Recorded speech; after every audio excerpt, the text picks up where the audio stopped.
long before human eyes ever rested upon its shores, long before the sound of wooden ships creaking through the southern seas, or the boots of explorers crunching upon its frost, there existed the dream of a land so vast, so hidden beneath the cold horizon, that it seemed more a whisper than a place.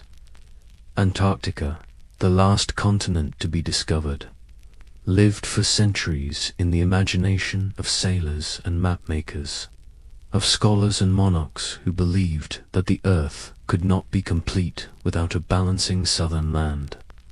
This idea, called Terra Australis Incognita, meaning the unknown southern land, was not born out of sight or certainty, but from the human need to impose balance upon the globe. If there were lands to the north, reason suggested there must be lands to the south, hidden beneath the edge of the world. The myth endured for millennia, woven into maps that stretched the parchment beyond what had ever been walked. Ancient philosophers, from the Greeks to the Romans, contemplated it. Claudius Ptolemy, writing in the 2nd century of our era, declared that the earth must surely be circled by lands unseen, forming a counterweight to the continents of the north.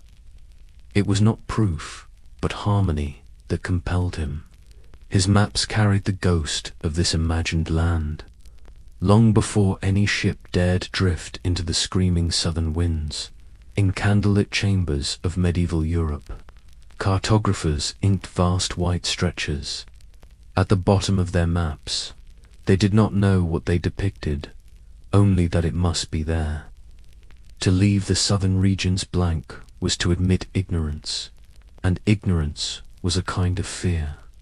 So they filled the emptiness with monstrous coastlines, great curving promontories, and legends of beasts that prowled the ice. The land was not seen, but it was needed, and so it lived. Meanwhile, beyond the neat lines of scholars, sailors whispered in their own way. The oceans of the south were strange and hostile. Winds gathered strength there, circling endlessly around the pole, uninterrupted. By land, a ceaseless current of storms. To enter them was to enter another realm, one of endless water and sky, where the days grew long and then disappeared altogether. Mariners spoke of seas filled with floating mountains of ice, of strange birds that followed their ships, of bitter cold that bit even through wool and leather. To them, the southern waters were less a place than an omen, a border between the world of men and something larger, something indifferent to life. As the centuries turned, the idea of Terra Australis remained both myth and promise. For rulers and merchants, it was the possibility of wealth, a continent filled with gold, spices, and fertile fields waiting just beyond reach. For philosophers, it was symmetry, the earth's hidden foundation. For dreamers, it was mystery itself, a blank canvas at the bottom of the world. And all the while, Antarctica remained what it had always been, a silent desert of ice, indifferent to maps and myths alike. Picture it as it was then, untouched by human eyes. Vast ice shelves, gleaming in the low sun, stretching into horizons. Unbroken, mountains as tall as the Alps, buried beneath glaciers that creaked slowly toward the sea. Valleys filled with silence, broken only by the groan of icebergs carving into dark waters. For millions of years it lay there, a continent apart, shrouded in storms, shielded by distance and danger. The only lives upon it were those of penguins, and seals, whales circling its edges, birds carried by the wind. The earth had kept its secret, a place untouched, a continent outside of history, and yet history is patient.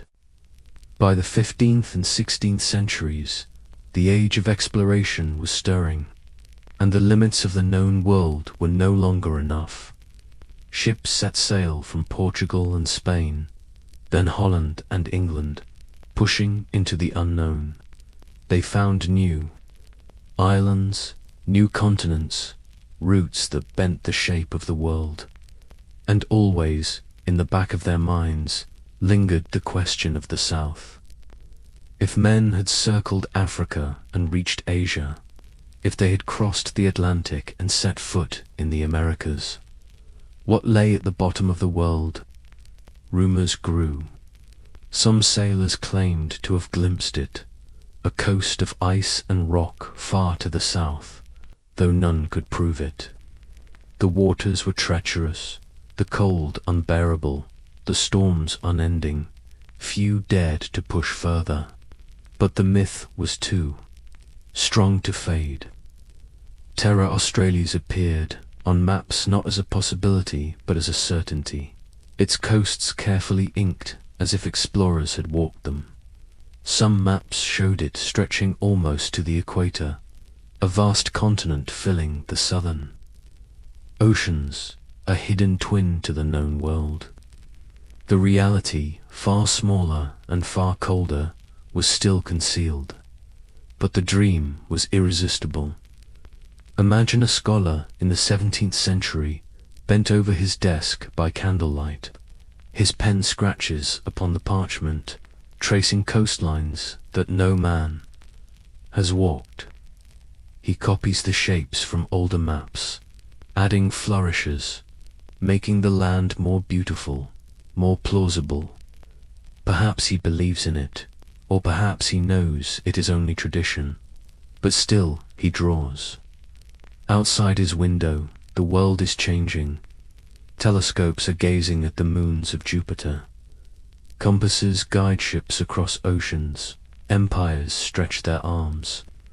Yet at the heart of all this progress lies the same longing for certainty, for completeness, that first gave birth to Terra Australis. But the earth is not shaped by our desires. The land was not the fertile paradise that merchants imagined, nor the balanced continent of philosophers. It was harder, lonelier, more merciless. As time passed, and as voyagers crept closer to the southern circle, the truth began to reveal itself in fragments. Sailors returning from the southern oceans spoke less of green lands and more of endless ice. They described waters filled with bergs, cold gales that tore sails to shreds, and skies heavy with snow even in summer.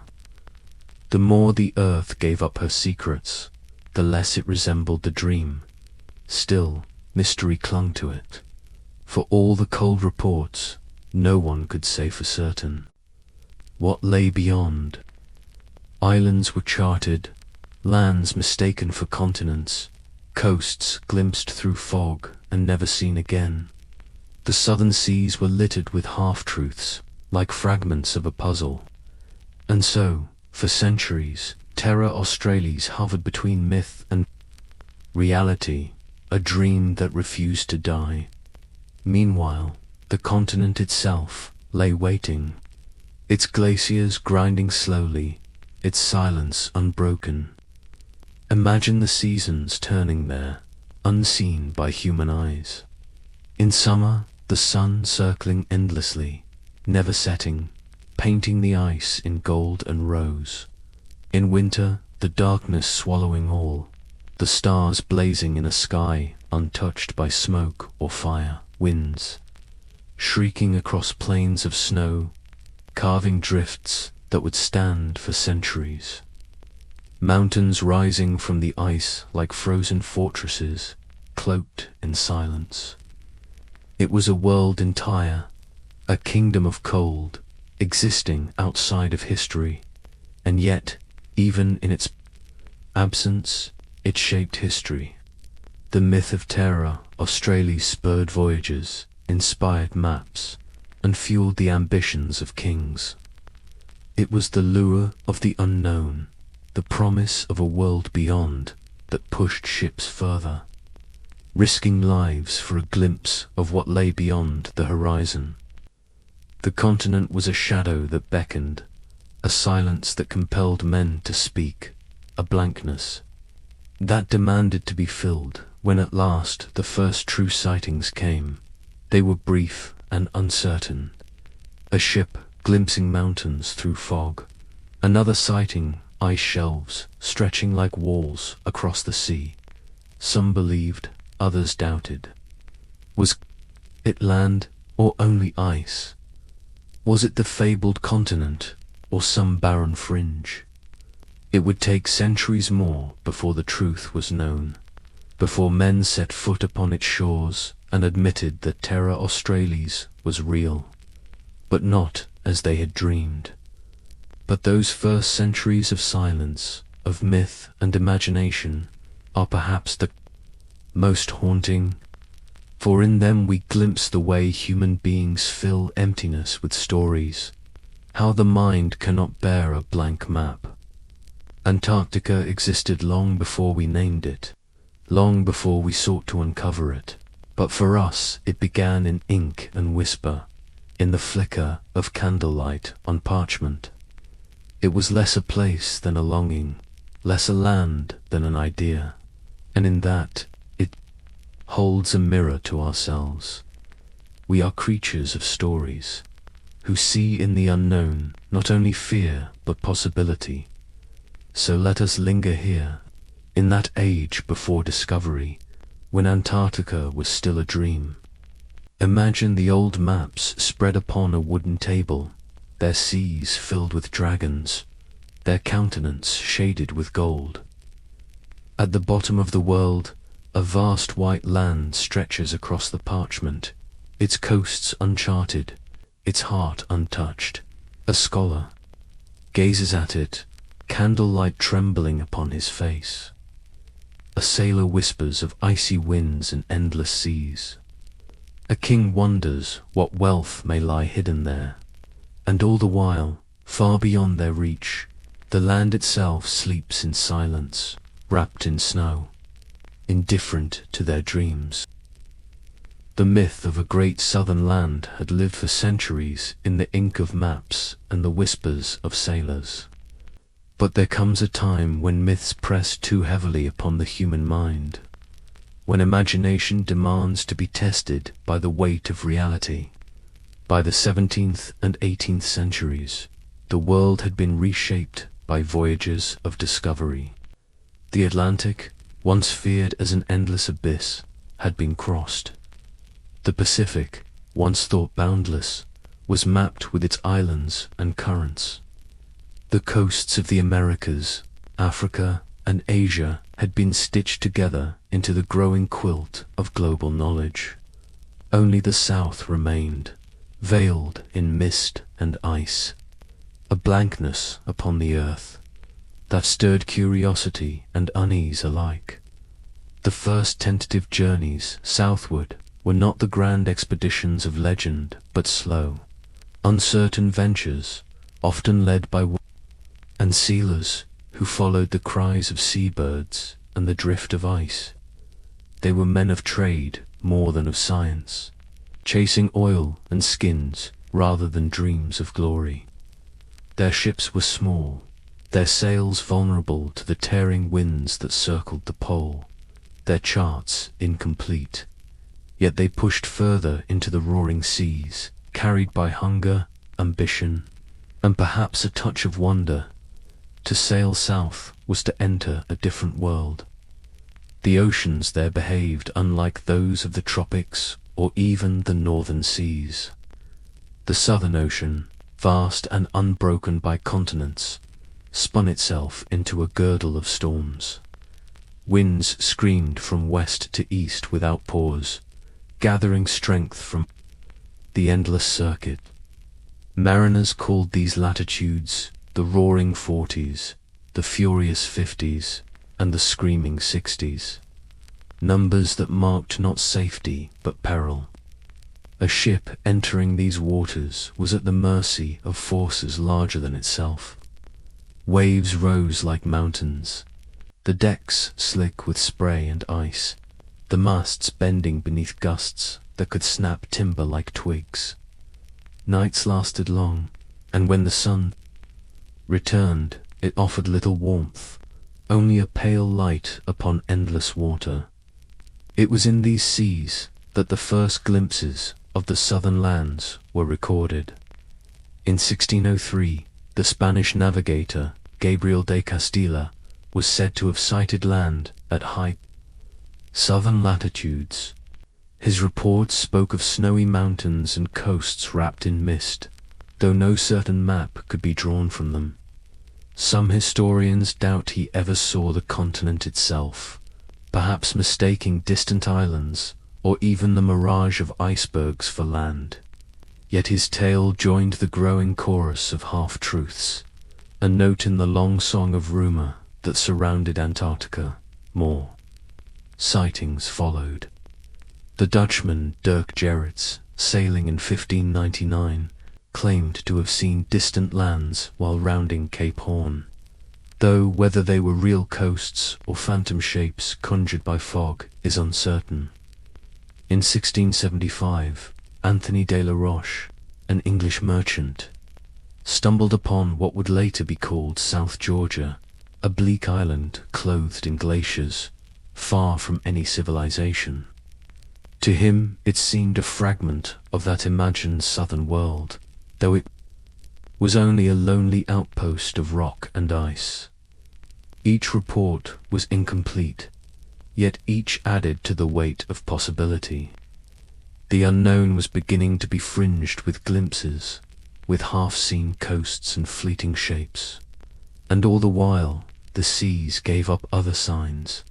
The albatross, vast-winged and eternal, circling ships with their mournful cries. The whales, rising from black waters with sighs of breath that froze in the air. The drifting icebergs, cold monoliths carved by time, each one larger than a fortress. These were not proofs of a continent, but they were reminders of a world beyond the known, a world that left its traces upon the waters.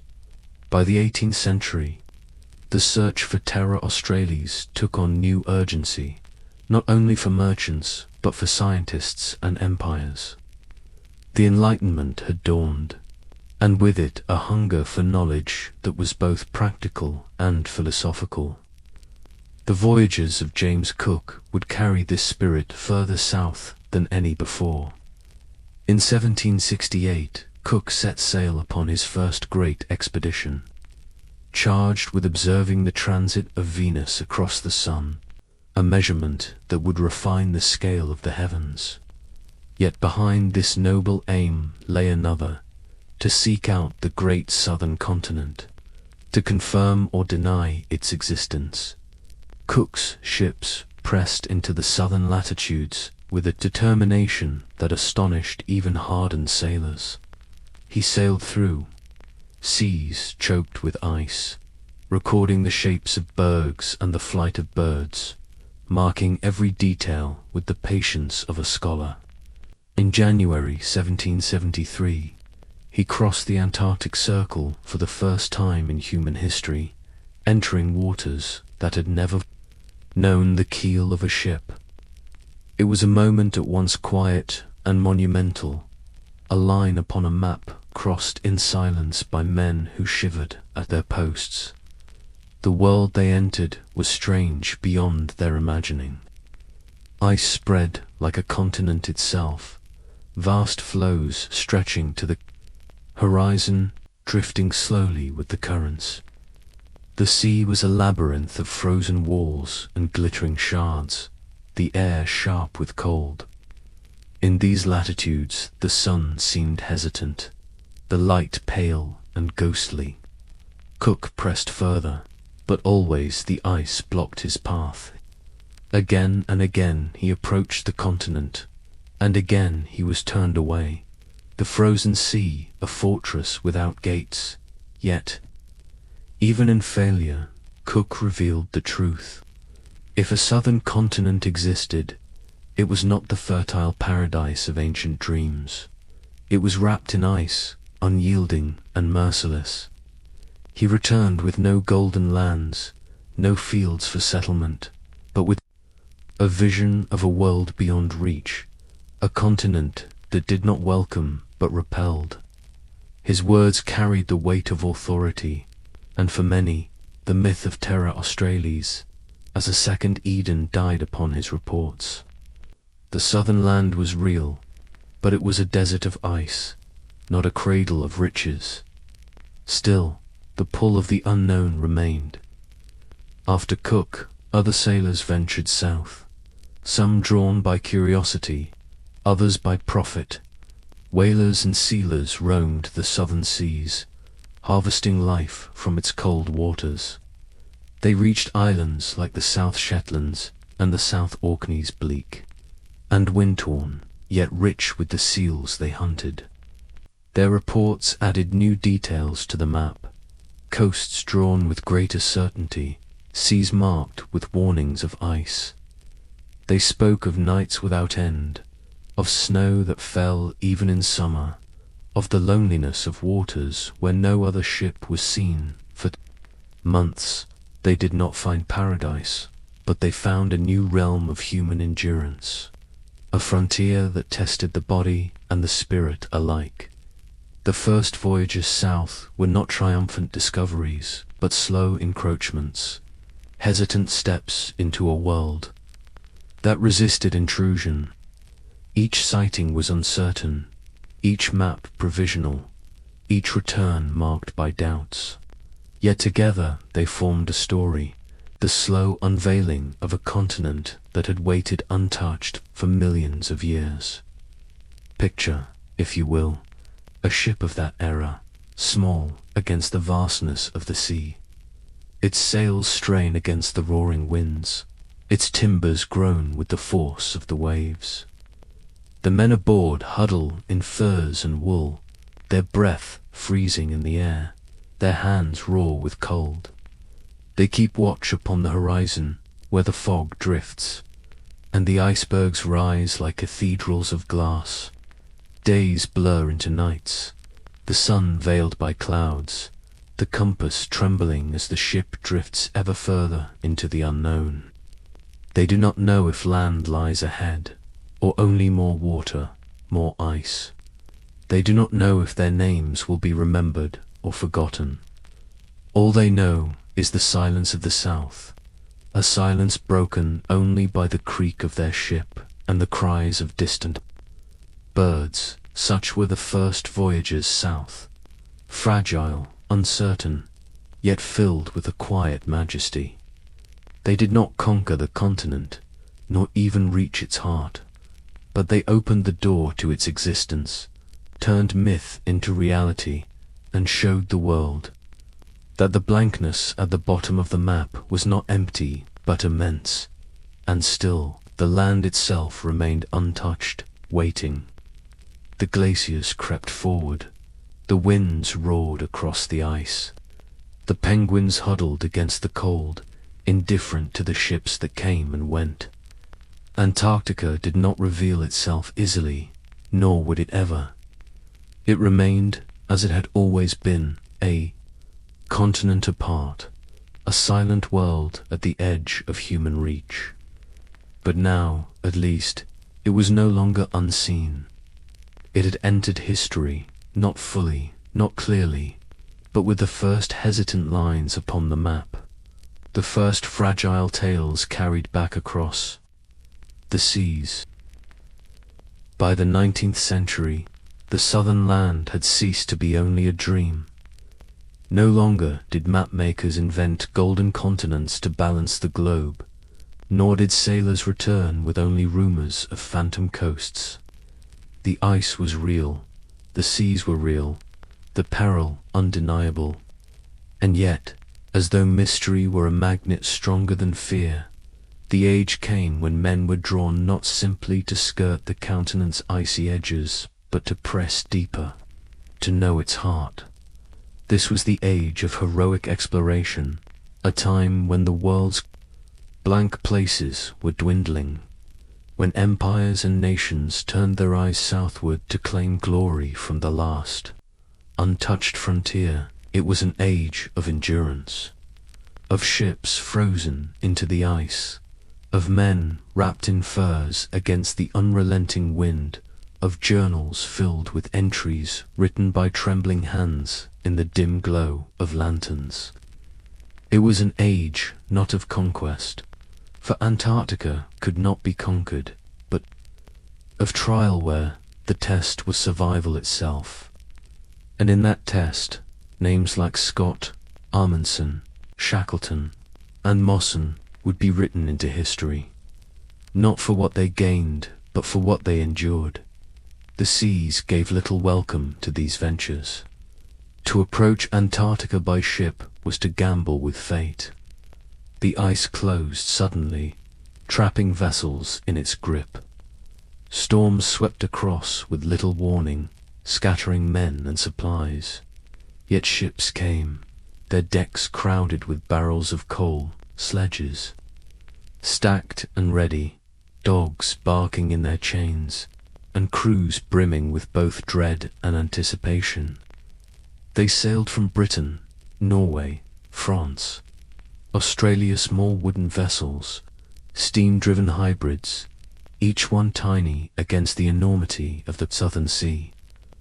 Among the earliest to attempt a serious penetration into the continent's interior was James Clark Ross, a British naval officer whose voyages in the 1840s revealed the Ross Sea, the Ross Ice Shelf, and Mount Erebus, active volcano smouldering against the frozen sky.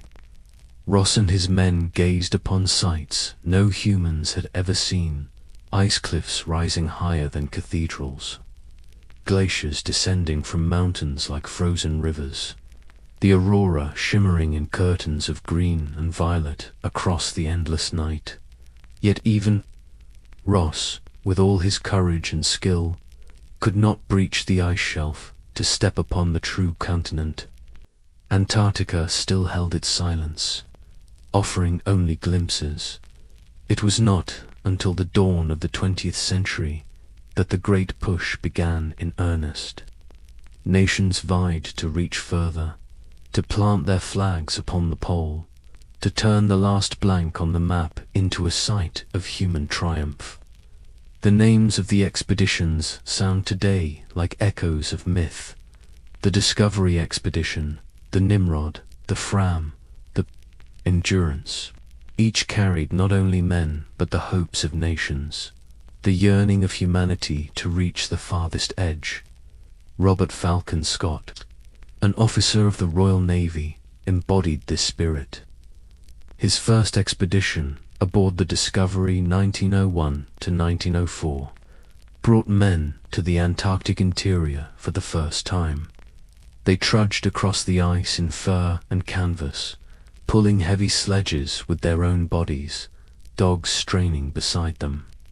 They were scientists as much as explorers, measuring temperatures, collecting rocks, sketching wildlife. Yet the land gave nothing freely. Frostbite blackened fingers and toes. Blizzards buried tents. The cold crept into their bones until every step was a burden.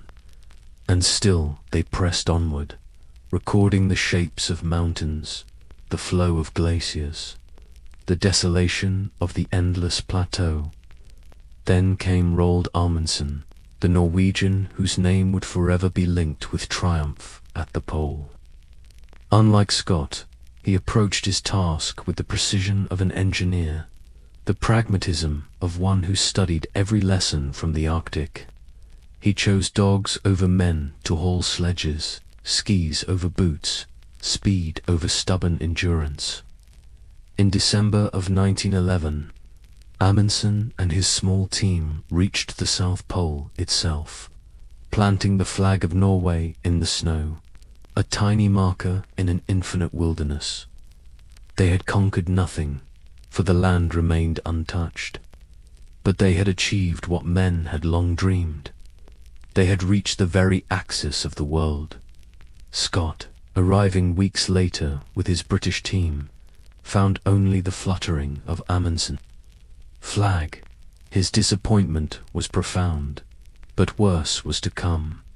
Exhausted, frostbitten, their supplies dwindling, Scott and his companions turned northward for the long march back.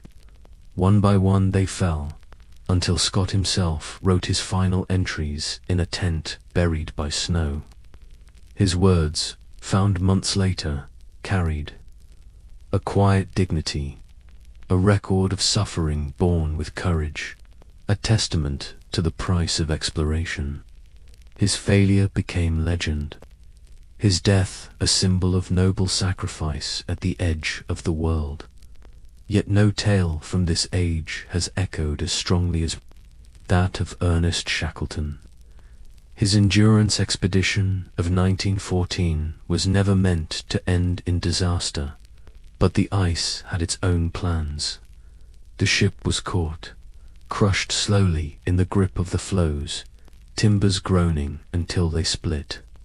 Shackleton and his men camped upon the drifting ice, watching their vessel sink into the black waters. For months they lived upon the floe, then took 2 lifeboats in a desperate bid for land.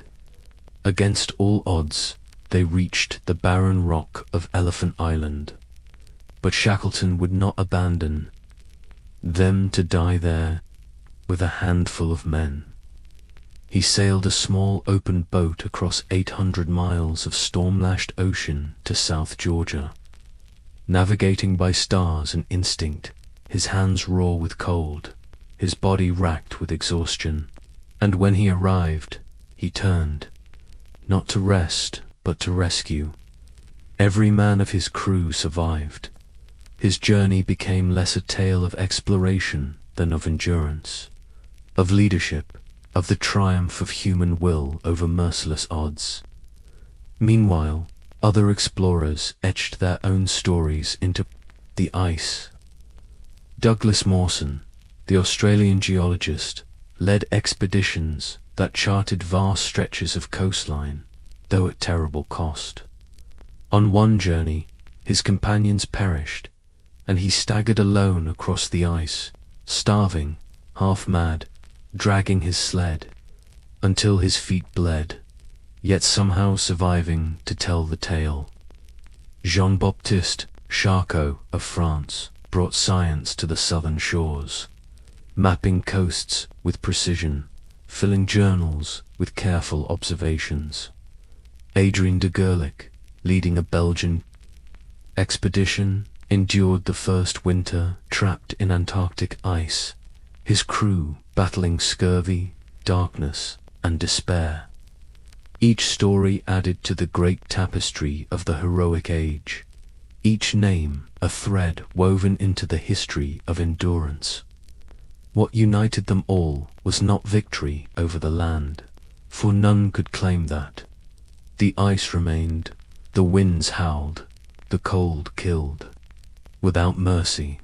What united them was the human spirit confronted with emptiness, with silence, with the indifference of a continent that neither welcomed nor acknowledged them.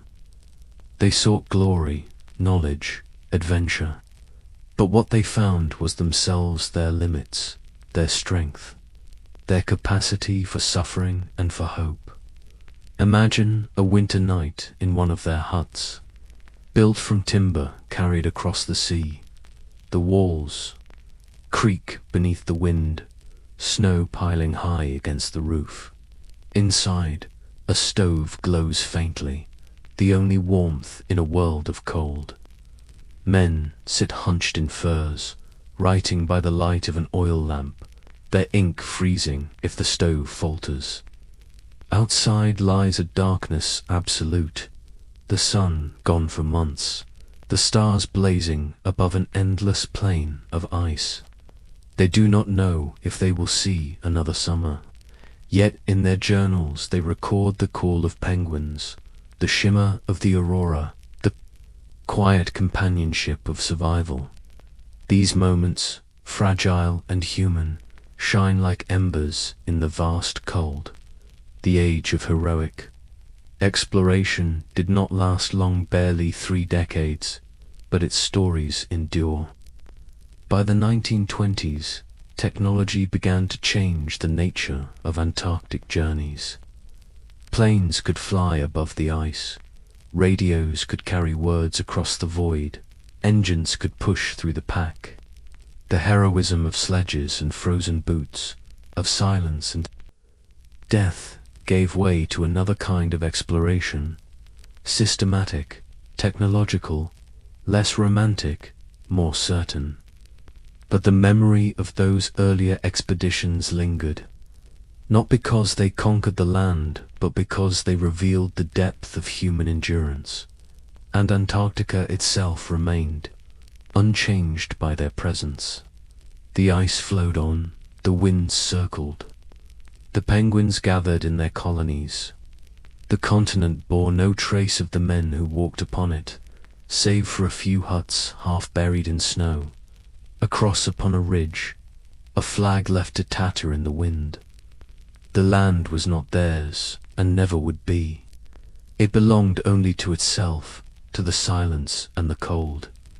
Thus the heroic age closed, leaving behind stories that seem almost dreamlike. Ships crushed in ice, men lost in blizzards, flags fluttering in a void, journals filled with words written at the edge of endurance. They are stories told not of conquest, but of resilience, of courage in the face of indifference. And perhaps that is why they endure, for they remind us that some frontiers are not meant to be one, only witnessed, and in witnessing them, we learn something of ourselves. When the heroic age of exploration faded into memory, it left behind not only legends of endurance, but also an unspoken recognition. Antarctica was a continent that could not be subdued, not by flags, nor by willpower, not by human bravery, nor by national pride. It remained vast, untouched, and indifferent. Yet the 20th century brought with it new tools, new ambitions, and new questions. And with them came a different chapter in the story of the South, one where the mysteries of Antarctica deepened rather than diminished, where whispers of secrecy and shadow crept into the tale. For a time after Shackleton's last voyages, the world was preoccupied with turmoil elsewhere. The great war-scarred nations, the Depression weighed heavily, and another war greater still reshaped the globe. Yet Antarctica did not disappear from the imagination. Rather, it grew in mystery, as stories trickled back of expeditions that returned with strange observations, or of governments quietly funding journeys that seemed to yield little in public knowledge.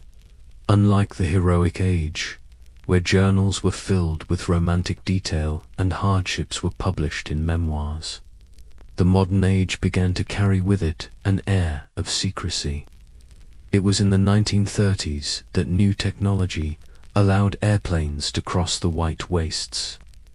The American explorer Richard Byrd flew over the continent, seeing from above what no one had seen before. Mountains upon mountains buried in ice, valleys filled with glaciers, and expanses so vast that even flight could not reveal their end.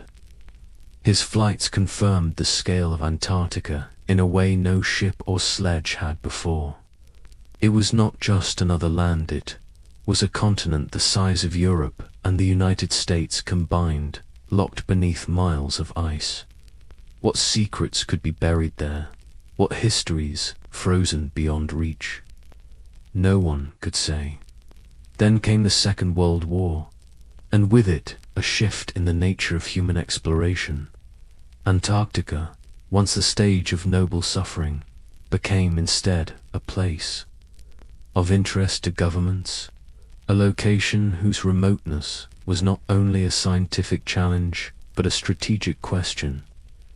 In the years after the war, one of the most whispered about events occurred, Operation Hid. In 1946, the United States Navy sent an enormous task force southward, ships, aircraft, thousands of men, all to the frozen continent that had once been left to small wooden vessels. Officially, it was a training mission, a test of men and machines in extreme conditions. But the scale of it was so vast, the secrecy so heavy, that rumors swirled. Some whispered that the Americans were testing new weapons in the ice. Others claimed they were searching for hidden bases, remnants of German operations during the war. Still others suggested that the operation had revealed something startling, something that could not easily be explained, and was quietly covered. The truth of Operation High Jump remains, even now, partly in shadow.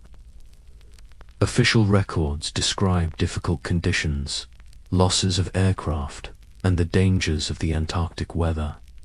Yet the imagination of the public has always leaned toward mystery. For secrecy feeds stories as surely as silence feeds dreams. Antarctica, with its endless horizons and its untouched heart, seemed the perfect place for secrets to hide.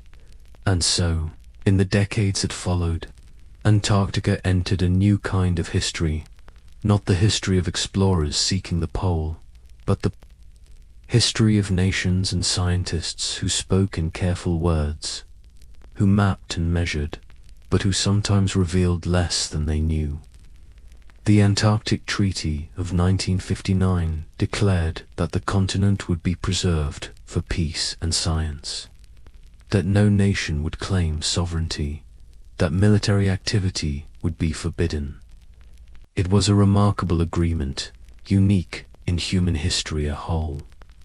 Continents set aside, not for conquest, but for cooperation.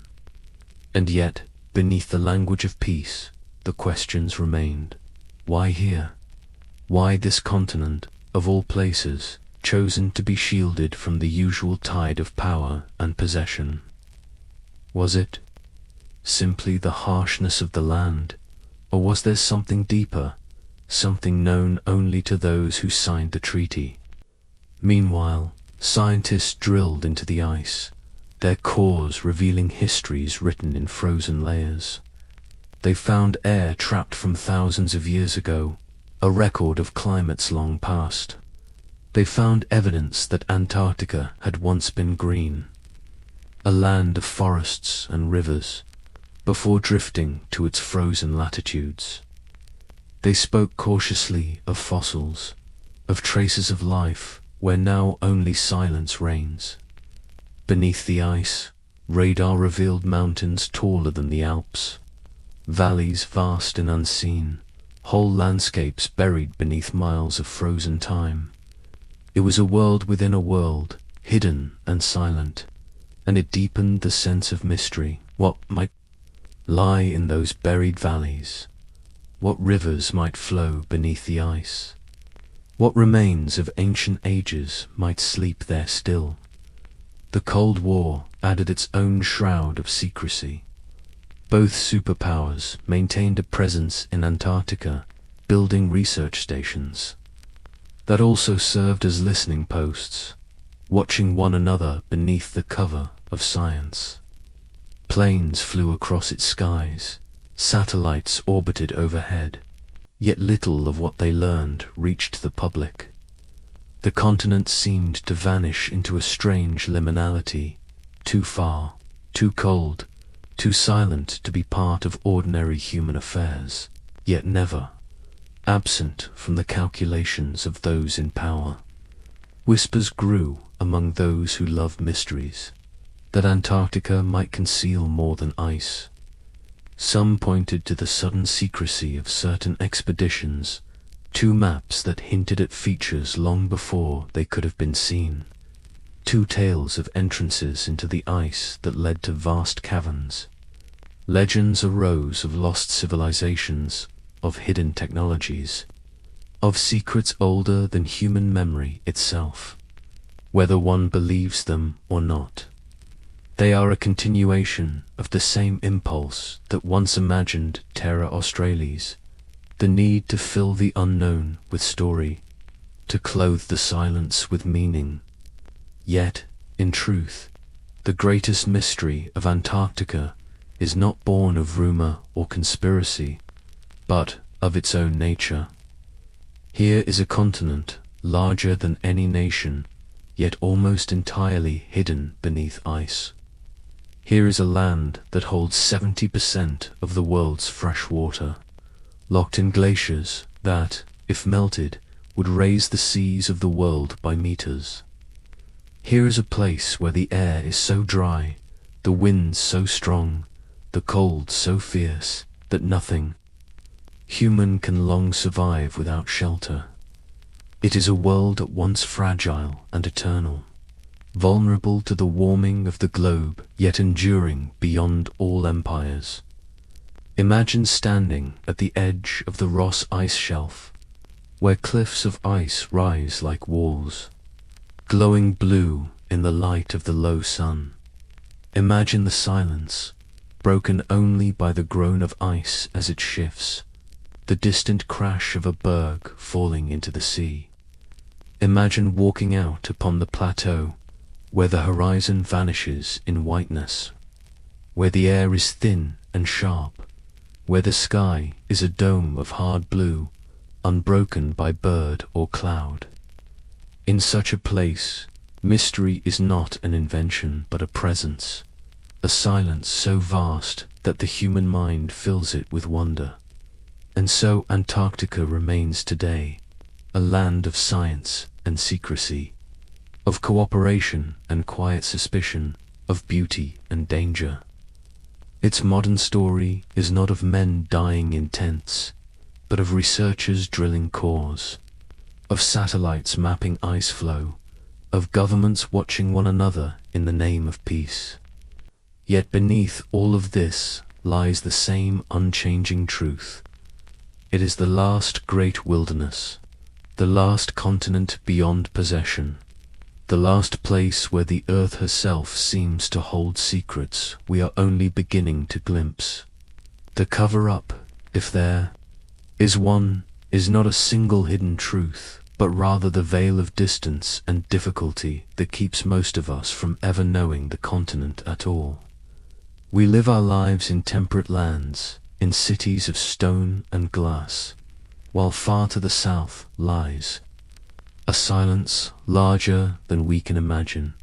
Few will ever see it. Fewer still will walk upon its ice. For us it will always be half legend, half reality, a place more dreamed than known.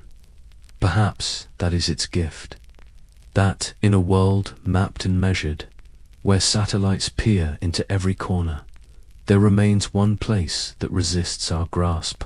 Antarctica keeps its mysteries not because they are hidden by governments or locked in secrecy, but because the land itself is beyond us, beyond our need to know. It is the earth reminding us that some places are not ours, that some silences cannot be broken. And so the story of Antarctica in the modern age is not an ending but an unfinished page. The ice still holds its secrets. The mountains still rise unseen. The valleys still sleep beneath their frozen cloak. Science will probe, nations will watch, whispers will grow, but the land will remain what it has always been, vast, silent, indifferent, a continent apart, a mystery not yet uncovered, and perhaps never fully to be.